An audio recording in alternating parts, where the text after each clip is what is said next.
Hello and welcome back to Stretford Paddock. My name is Casey. Yeah, quick weather report. It's pretty windy. I've had to button my coat up because it's been blowing everywhere. So we're going to get through the news as quick as possible. We're going to give you a quick update, quick roundup, quick everything. Whatever. It's not a transfer season, but there is transfer news, and that's what we're going to bring to you. And it's going to start with everybody's favourite Italian agent, Mino Raiola. I'm guessing that everyone was kind of like, well, Mino Raiola's been quiet. Oh, he's crawled back up and he's gone and had an interview with BBC, hasn't he? And he's been talking about a couple of his players. Now, one of them actually plays for United, and one of them we want to play for United. So we're going to actually say what is being said. Mino Raiola, when asked if comments on Pogba's future has been destabilised, which was an interesting way of putting it, that's BBC. After that, they had the best period of the season, so the facts don't say that. So he's basically trying to say that him saying that Paul Pogba should leave Manchester United helped us.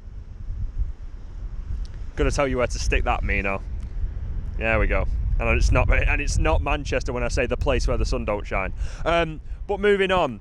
Mino Raiola also said, I just expressed an opinion. I didn't want to cause a problem. The opinion was a very simple one. I don't think it destabilised anyone because they had a fantastic run. They were first in the league for a period, so that's, and I quote, bullshit on BBC. Mino Raiola throwing that one out. The fact is, Raiola, is, and I'm saying this as if you're watching, and I hope you are because I'm talking personally to you. That's not the way that you manage people. You don't go up to someone and say, oh, because I said he wanted to leave, your team played better. No, that's not the situation.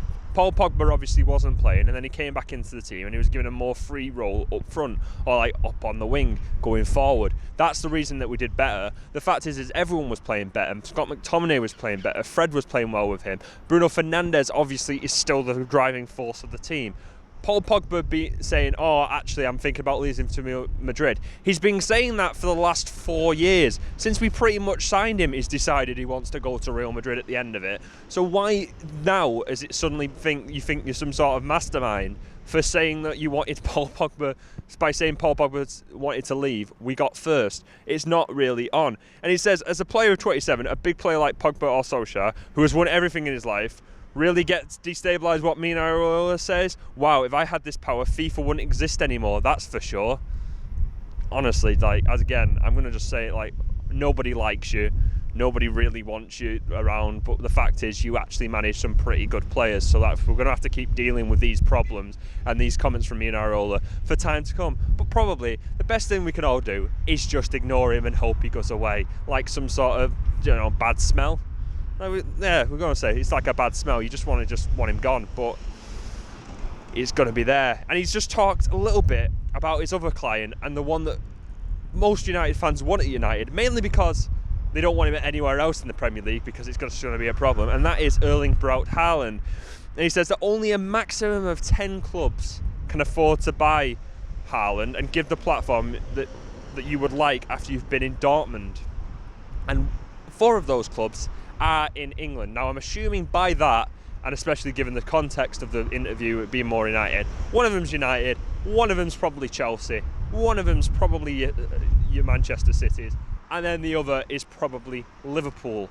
Now, I wouldn't like to see Erling Haaland, personally, if we don't get him, I'd like to see him go to Real Madrid, because I don't really want to have to deal with that in the Premier League, because he's an absolute freak of nature and he scores a lot of goals, and that's the last thing that City need at the moment, is a striker who is consistently up top and scoring goals.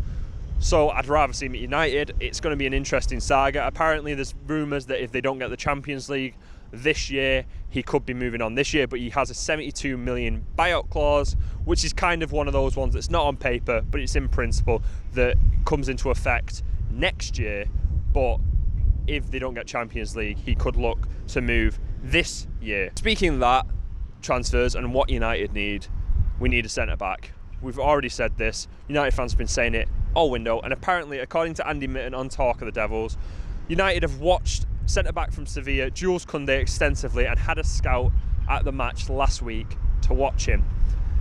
Now, I've seen a lot of people online say, well, is he really of the quality that's better than what we have? And what the best way to put it is, Harry Maguire is a very good centre-back, and so is probably Victor Lindelof separately.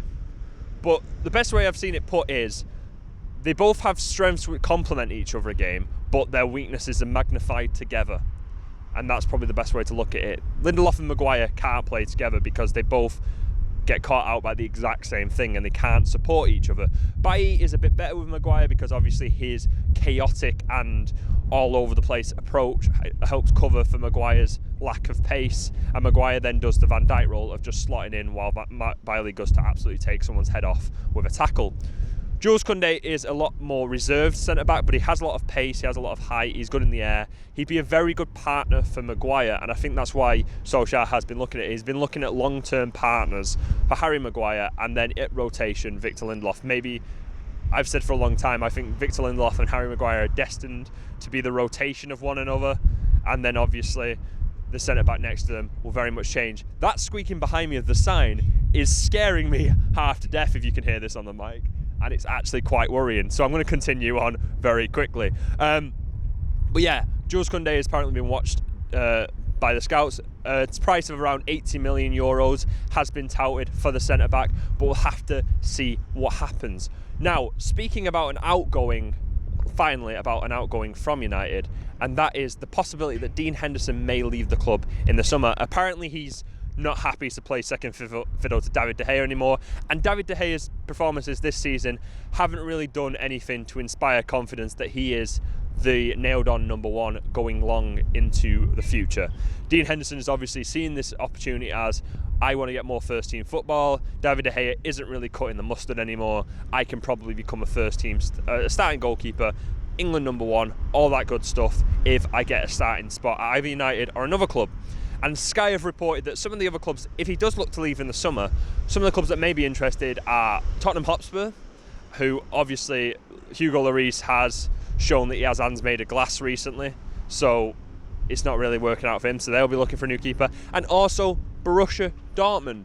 Now, I'm not saying that may be used as a bargaining tip in the future. Maybe we might see, if he does end up wanting to leave, a sort of swap push cash deal going for Sancho or Haaland, but we'll have to see what happens there. But I think Dean Henderson should be given more opportunities. I think De Gea scares me sometimes, and I feel like that's what most United fans are probably worried about. You have the chances that he saves, and he's fantastic at doing that, but then you also have those moments where he plays it out to their striker just outside the box, and you think we're going to concede because just a massive mistake, which is always a problem, but we'll have to see what happens with that transfer. Anyway, that's been a very quick roundup of all your transfer news. Make sure to stay tuned in tonight. We're going to have a live on Stretford Paddock with, I think, Jay and Joe, so make sure you stay tuned in that. And we'll have stuff throughout the week. We're going to have our watch-along on Thursday of Europa League football. Obviously, second leg against Real Sociedad, we're up 4-0. You might see some youngsters play. You might see Amad Diallo get his full start for Manchester United. You never know, but we'll have to wait and see about that. But again, I've been Casey, this has been Stretford Paddock, and I'll see you next time.